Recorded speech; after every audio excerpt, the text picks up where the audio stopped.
Marlene Whitmore had always believed in order. Not just the kind that kept lawns trimmed and cars parked exactly within their designated spots, but the kind of unquestionable, absolute order where people knew their place and stuck to it. She had spent years molding Oak Ridge Estates into what she considered the pinnacle of structured living, a neighborhood where deviations from the norm were met with swift and efficient correction. And nothing irritated her more than people who didn't fit the mold. She had tolerated the Langstons when they moved in a year ago. A single mother and her disabled son weren't exactly the ideal addition to Oak Ridge Estates, but Melissa had kept to herself and hadn't caused trouble, at least, not initially. Marlene had even gone out of her way to welcome her, delivering the HOA handbook personally, making sure to highlight the sections on aesthetic consistency, noise levels, and community expectations. Melissa had smiled politely, nodded in all the right places, but Marlene could tell from the start this was going to be a problem. And she had been right. Because then came Oliver. Oliver Langston was 10 years old, quiet but observant in a way that made Marlene uncomfortable. He had a way of watching people, of absorbing the world around him, that made it feel like he saw through her. But it wasn't the boy himself that disturbed her. It was his wheelchair. It was always there, rolling down the sidewalks, sitting next to benches, marking its presence in places that, in Marlene's mind, it didn't belong. At first, she tried to be diplomatic. She brought up accessibility concerns at HOA meetings, making vague remarks about how certain ramps and mobility accommodations could affect the neighborhood's aesthetic appeal. She hinted that perhaps Melissa should consider keeping Oliver's chair off the public walkways, unless it was absolutely necessary. But Melissa didn't seem to get the message. So Marlene documented. She photographed the faint tire marks on the pavement, printed them out, dated them, logged them in a personal file.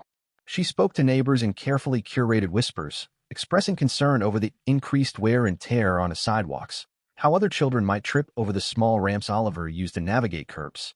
She framed it as a safety issue, dropping terms like liability concerns, pedestrian flow regulations, and infrastructure longevity, words designed to make people nervous. Still, nothing changed. Melissa ignored her warnings. Oliver kept rolling through the neighborhood as if he had the same right to exist in that space as everyone else. And Marlene couldn't stand it. The final straw came when she saw Oliver racing another child down the sidewalk. It wasn't reckless, just two kids laughing, playing, being children. But to Marlene, it was proof. Proof that the wheelchair wasn't about necessity. It was about laziness, about entitlement, about taking advantage of the system. And that was unacceptable. So she took action. She issued a formal complaint to the HOA board, citing concerns over sidewalk degradation and reckless use of mobility devices. When the board hesitated, clearly uncomfortable with her phrasing, she bypassed them entirely and went to the city, demanding a pedestrian safety inspection of Oak Ridge Estates. When that failed, she escalated. She stopped Oliver directly. Her voice was overly sweet, overly polite, her smile stretched thin. She asked him why he wasn't using the grass instead. She suggested that maybe he could be a little more considerate of the shared space. Oliver had just blinked at her. He didn't respond. He just watched her with those sharp, knowing eyes. And then, of course, Melissa intervened. She had stepped in between them, her tone firm but measured. "If you have something to say about my son, Marlene, you can say it to me." Marlene had smiled, that same tight, condescending smile she always used when someone was too ignorant to understand what she was trying to do. "I'm simply ensuring that all residents comply with community guidelines," she had said smoothly. "I'm sure you understand." But Melissa didn't understand. And for Marlene, that was unacceptable. Because in her mind, she wasn't harassing Oliver. She was fixing a problem. And if Melissa wouldn't do it herself, then Marlene would. Melissa Langston had dealt with people like Marlene before. The ones who acted like they were doing you a favor while slowly trying to control every part of your life. The ones who spoke and clipped, overly polite sentences but carried a poisonous kind of authority underneath. The kind of people who expected you to fall in line without a fight. She had ignored Marlene for as long as she could, brushing off the concerns, the pointed remarks, the endless complaints disguised as community guidelines. She had tried playing nice, had even sat through one of Marlene's exhausting HOA meetings, nodding through an hour-long discussion about mailbox heights and seasonally appropriate porch decorations just to avoid conflict. But there was no avoiding Marlene. Because the issue wasn't about Melissa. It wasn't even about the wheelchair. It was about power. And Marlene had picked Oliver as her latest battlefield. It started small, Marlene stopping Oliver when he was rolling down the sidewalk, passive-aggressively reminding him that he should be mindful of pedestrian flow. At first, Melissa had let it slide, not wanting to make a scene. But then it escalated. The complaints started rolling in. Formal notices left in her mailbox, citing unauthorized obstruction of pathways, a vague baseless charge that clearly referred to Oliver simply using the sidewalk. A petition circulated among the neighbors, thinly veiled under the guise of ensuring community safety, filled with bureaucratic jargon that barely hid what it really was, an attempt to limit Oliver's presence in the neighborhood. And then, one afternoon, Melissa came home to find a city inspector standing on her lawn. He looked uncomfortable, shifting on his feet as she approached. "Ma'am," he said, adjusting his clipboard. "We got a report about a potential non-compliance issue regarding accessibility ramps." Melissa stared at him. Accessibility ramps. For a moment, she couldn't even speak. She turned slowly, taking in her house, her perfectly standard, code-compliant home. The short, gentle slope of the ramp that led from the sidewalk to her front door. The very same ramp that had been there since she moved in. The one that Marlene had walked past hundreds of times. The inspector cleared his throat. I just need to verify that it meets city regulations. It's probably nothing." But it wasn't nothing. It was Marlene. Melissa clenched her jaw so hard her teeth ached. She let the inspector do his job, not because she had to, but because she knew he wasn't the enemy here. He went through his checklist, measuring the incline, checking the width. When he was done, he looked back at her, a little embarrassed. "No violations," he said. "I figured, but we had to check." Melissa forced a smile that didn't reach her eyes. "I understand. Just doing your job." The inspector hesitated before lowering his voice. "Off the record, you wouldn't believe how many calls we get from certain types of people." He didn't say Marlene's name. He didn't have to. Melissa nodded. "Oh, I believe it." She closed the door behind her and sat down at the kitchen table, her hands shaking with anger. Marlene had crossed a line. She wasn't just making snide remarks or filing complaints. She was weaponizing the system, using city regulations to harass them, trying to make life as difficult as possible, trying to push them out. Melissa had let a lot of things slide. But she wasn't going to let this slide. She waited until she cooled down before drafting a formal complaint of her own, this one directed to the HOA board. Not just a passive note, not just a request, but a detailed documentation of every encounter, every comment, every thinly veiled attack Marlene had launched at her and Oliver. She included the petition, the city inspection, the pictures she had started taking of Marlene approaching Oliver when he was alone, her face twisted into a mocking smile as she leaned in just a little too close. She didn't want a response. She wanted action. She hand-delivered it to the HOA office and waited. Days passed, and then the response came. A single email. "The HOA has reviewed your concerns and determined that no violations of community policy have occurred. We encourage all residents to work toward cooperative and respectful conflict resolution. Thank you."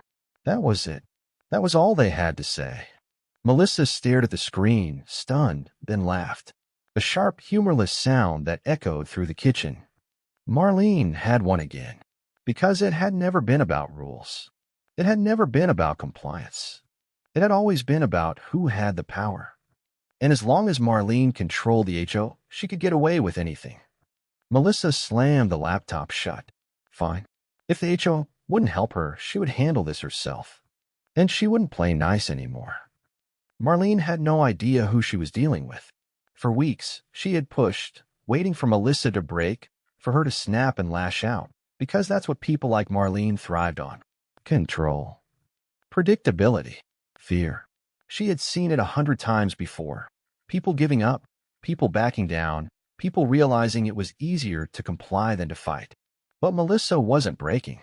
She wasn't hiding. She was watching, and that made Marlene nervous. She had expected Melissa to come banging on her door to cause a scene, to give her something she could use as proof that the Langstons were unstable, aggressive, unfit for this neighborhood. But instead, Melissa stayed quiet, too quiet. And Marlene hated it. So she escalated. It was a Sunday afternoon when it happened. A clear, sunny day, the kind of day where nothing should go wrong. Oliver was outside, as he often was, rolling down the sidewalk at an easy pace. Melissa was in the yard, tending to a few potted plants, keeping an eye on him but not hovering. She had seen Marlene lurking across the street, standing on her porch like she always did, pretending to check the mailbox but really watching. Oliver had stopped near the park, a place where kids often played. He wasn't bothering anyone. He was just existing. And then Marlene was there. Melissa looked up at the exact moment Marlene marched across the street, moving faster than usual, her movements rigid, determined, wrong. Oliver barely had time to react before Marlene's voice sliced through the air.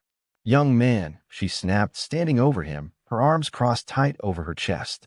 "How many times do I have to remind you? This is not a racetrack." Melissa's stomach dropped. She was already moving toward them, but not fast enough. Oliver blinked up at Marlene, confusion flickering across his face. "I wasn't racing." Marlene scoffed, her lips curling in that familiar, condescending sneer. "You're always rolling back and forth, up and down, taking up the whole sidewalk. People have complained. It's a hazard." Melissa felt it before she heard it. The wave of rage crashing over her, boiling under her skin. She picked up her pace, her heart hammering, because she knew Marlene, and she knew that look on her face. Oliver shifted in his chair, his hands tightening on the wheels, his breathing coming a little faster. I'm just sitting here." But Marlene wasn't listening. She had already decided she was right. "I've tried to be patient with you," she said, her voice sharp and controlled, the way people spoke when they wanted to sound reasonable but weren't. "But you don't listen. You think you can just take up space wherever you want, like the rules don't apply to you." Oliver opened his mouth, but before he could speak, before Melissa could reach them, Marlene pulled out a small black canister. For a split second, Melissa's brain refused to register what she was seeing. And then, PSH, a sharp burst of spray. A sudden, awful sound. A gasp. A choke. A scream. And Oliver fell back in his wheelchair, clutching his face. Melissa's world fractured. Everything slowed. Stopped. For a moment, there was no sound, no breath, no thought. Then it all hit at once. Oliver's screams. The wild, burning panic in his voice. Marlene, stepping back with the canister still clutched in her hand, her face twisted in some warped sense of justification. Melissa shoved past her so hard she nearly knocked her over. She dropped to her knees beside Oliver, grabbing his face, tilting it up, her hands trembling. His eyes were red, swollen shut, his skin blotchy with irritation. Pepper spray. Marlene had pepper sprayed her son. Melissa could barely breathe. The moment cracked wide open. Neighbors had seen it. People were stepping outside, heads turning, eyes widening in horror. Marlene didn't move. She stood there, chest heaving, clutching that damn canister like a weapon, her face caught between anger and justification. "I had to," she stammered. He wasn't listening. He wasn't. Melissa didn't hear the rest. Her entire body ignited. She surged to her feet, standing so close to Marlene their noses nearly touched. "You attacked my son." Marlene blinked, as if just realizing what she had done. I was enforcing the rules." Melissa's hand shook with the effort of not tearing her apart. She took a slow step forward, forcing Marlene to back up. "Get out of my sight," Melissa said, her voice so calm and dangerous that even she barely recognized it. "Get out." Marlene stumbled back, her face red, her hands still clenched around the pepper spray. She looked around as if searching for someone, anyone to take her side. But no one moved. The neighbors, the very people who had once nodded along to her complaints, the ones who had signed her petitions, the ones who had laughed at her jokes about certain people disrupting the neighborhood, they were silent. They had just watched her pepper spray a disabled child. Melissa turned away from her without another word. She dropped back to her knees, cradling Oliver's face, whispering to him, telling him it was going to be okay, even if she didn't believe it yet. A voice rang out from the crowd. It wasn't Melissa. It wasn't Oliver. It was Judith, one of Marlene's oldest supporters. And her voice was shaking. "What the hell is wrong with you?" The weight of it hit the air like a slap. And Marlene? For the first time in her entire life, She had no answer. The silence that followed was suffocating. Marlene stood frozen, her fingers still curled around the canister of pepper spray, as if she could somehow justify what she had done just by holding onto it. The reality of the moment hadn't hit her yet, hadn't fully registered in that twisted mind of hers. But for everyone else, it had. Melissa's hands were shaking as she held onto Oliver, his small body trembling against her. His sobs gutted her, the broken gasps of a child who didn't even understand what had just happened to him. His face was red, blotchy, his eyes still clamped shut, his body curled inward like he was trying to make himself disappear. And Melissa snapped. She shot to her feet so fast that Marlene actually flinched, her back straightening, her mouth parting as if she was finally beginning to realize the depth of her mistake. "You sprayed my child," Melissa said. The words came out slow, controlled, but there was something terrifying underneath them, something so sharp and cold that the people around them stepped back without even realizing it. Marlene swallowed, her throat clicking loudly in the otherwise still air. Melissa didn't let her speak. She took a step forward. "You sprayed my disabled child because you thought his wheelchair was a problem." Marlene shook her head, her eyes darting to the neighbors now spilling out of their homes, drawn by the commotion. Her audience. Her kingdom. But this wasn't her kingdom anymore. People were staring at her differently now. No polite nods. No cautious approval. Just horror. Disgust. Judgment. And for the first time in her entire reign, Marlene felt it. That gut-churning shift when a person realizes they have just made a mistake so big, so unforgivable, that there is no walking it back. So she did what people like her always do when cornered. She doubled down. "I was protecting the community," she blurted. He was being reckless. You let him roll all over the place like the rules don't apply to him. There are regulations about this kind of thing. If you would just control him." The moment the words left her mouth, she knew she had said the wrong thing. Melissa's face went blank. So did Judith's. So did half the people watching. The silence shifted, no longer stunned, no longer just disbelief. It was rage now. Melissa took another step forward, voice dropping to a whisper. "Say that again." Marlene's mouth opened, but nothing came out. Because it didn't matter what she said next. It wouldn't save her. She had spent years building herself up as the authority in Oak Ridge Estates. She had turned neighbor against neighbor, convinced people that her way was the only way, that the rules were sacred, that she alone understood what was best. But now, they were all watching her like she was a monster. And she was. The first neighbor to step forward was Judith. And she wasn't quiet about it. "You just sprayed a child," she said, her voice trembling, but not from fear, from fury. "A disabled child. You think any of us are going to defend you after this?" Marlene's eyes widened. She turned, desperate now, looking for anyone to speak up for her. But no one did. And then, from somewhere in the crowd, voice. "I'm calling the cops." Marlene spun around just in time to see one of the younger neighbors, a woman she had once fined for leaving her Christmas lights up too long, holding up her phone.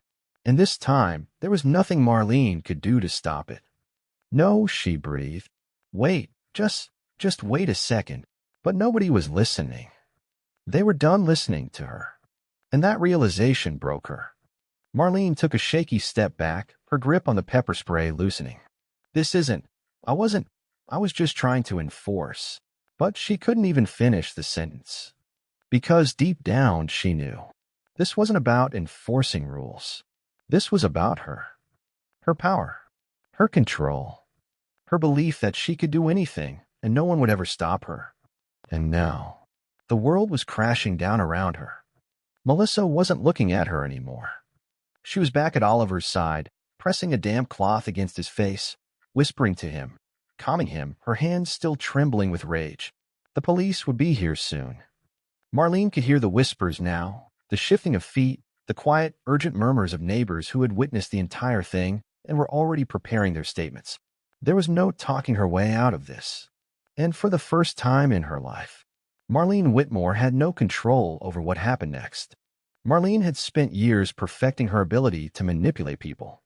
She knew exactly how to twist a situation to her advantage, how to frame herself as the reasonable authority figure while painting anyone who opposed her as irrational, disrespectful, or worse, a problem.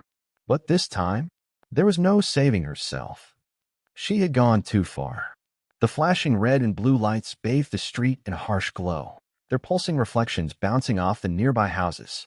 The quiet hum of conversation died as the first officer stepped out of his cruiser, his expression already grim. Melissa barely looked up.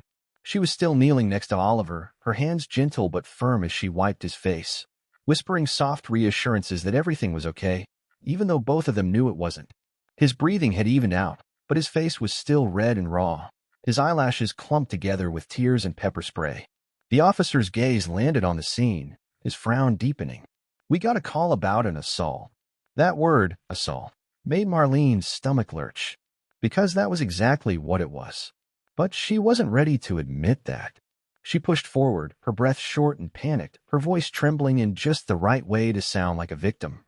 There's been a misunderstanding," she said quickly, her hands raised as if to show she wasn't a threat.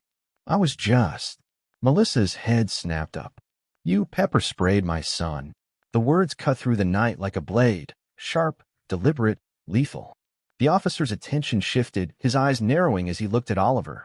The way he was still blinking hard, his body curled tightly in his chair, like he was trying to make himself small. The second officer, a woman, stepped up beside the first. "Is that true?" she asked, voice level but firm. Marlene's mouth opened and closed, panic coiling around her lungs. It wasn't like that. He was in the way, he was. The woman officer's expression didn't change. "In the way of what?" Marlene's throat tightened. Melissa stood up, her body rigid, her hands clenched at her sides. "She told my son he didn't belong on the sidewalk. She's been harassing us for months, filing complaints, trying to get the HOA to regulate where he can and can't go." The officers glanced at each other. Melissa wasn't done. And when that wasn't enough, she continued, her voice shaking with fury. She attacked him.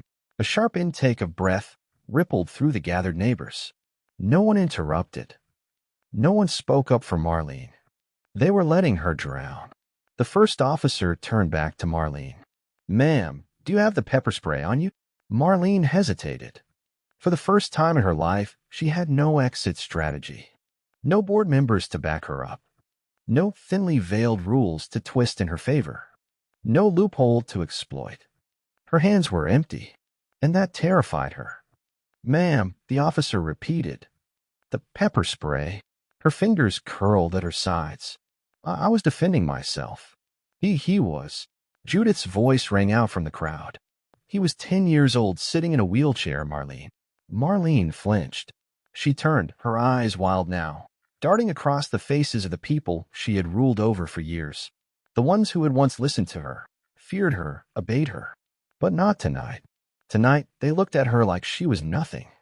"Hand it over," the officer said again, this time firmer. Marlene's breath came in shallow, rapid gasps as she finally reached into her pocket and pulled out the small black canister. The moment it left her hands, the officer sighed. "Ma'am, I'm going to need you to turn around." Marlene froze. For a split second, her brain refused to process the words. Turn around. That wasn't possible. They wouldn't. They couldn't. She was Marlene Whitmore. She wasn't the kind of person who got arrested. She wasn't a criminal. She was the one who enforced the rules. She was the one who decided who was right and who was wrong. But now, she was the one in the wrong. The officer stepped forward, voice low and even. "You're under arrest for assaulting a minor."